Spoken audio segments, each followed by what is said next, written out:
Can neurofeedback improve face-to-face interaction? According to Linhart and colleagues' study in 2010, results showed that 73% of American teens now use social networking websites. 55% of those teens in the study used networking sites in November 2006, and 65% did so in February 2008. 72% of 18 to 29-year-olds use social networking websites. Another study conducted by Pierce in 2009 showed an average of 35 to 40% of teens reported using cell phones and other online sites up to 4 hours a day.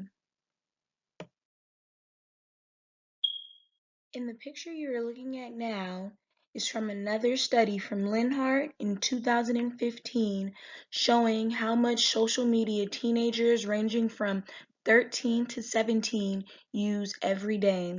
At the top, it starts with Facebook being at 71%, followed by Instagram at 52%, Snapchat at 41%, Twitter at 33%, and so on and so on. The picture you are currently looking at is from a more recent study done in 2017 looking at how many users use these social media apps monthly.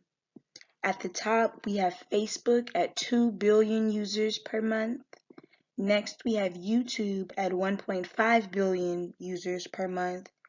Instagram with 700 million users per month, Twitter at 328 million users per month, the WhatsApp at 1.2 billion, Snapchat at 255 million, Facebook Messenger at 1.2 billion, and WeChat at 889 million users per month.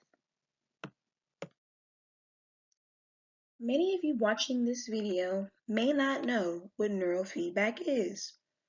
Neurofeedback is a non-invasive method for retaining brainwave patterns through operant conditioning and is used on people who have attention deficit disorder, attention deficit hyperactivity disorder, also known as ADD and ADHD.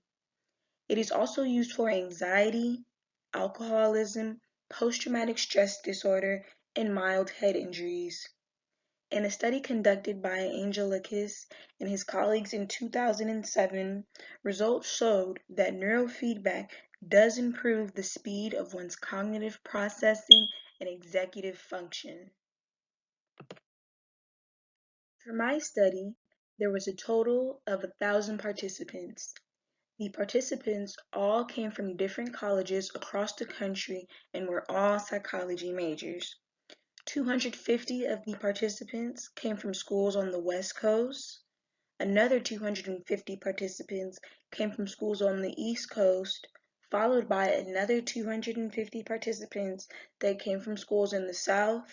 And lastly, the next 250 participants came from schools in the North.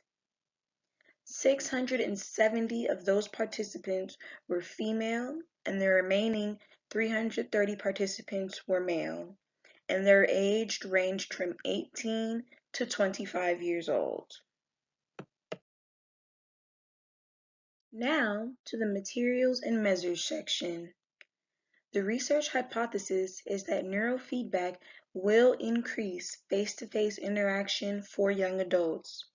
The dependent variable in this study is how much these young adults prefer face-to-face interaction before and after the neurofeedback therapy. The independent variables are the neurofeedback therapy and the cell phones as well as other social media sites used to communicate. Data will be collected using test-retest reliability from the participants by the questionnaires that they will be administered before and after the neurofeedback therapy to compare the results. The questionnaire consists of questions pertaining to age, sex, year in school, general usage of different social networking sites. Another series of questions will measure the level of comfort in interacting with others face-to-face, online, or through cell phones. The answers given will be assessed using a nominal scale as well as a 5-point Likert scale. First, each participant will submit a signed consent form. Participants will be given private neurofeedback sessions to ensure no outside influence, such as other students who are participating in the study, so they are not able to affect their response during the sessions. The participants will then be given the questionnaire before and after the neurofeedback sessions. Next, participants will be informed where the neurofeedback sessions will be taking place. There will be a total of 10 sessions being performed throughout a 2-week period.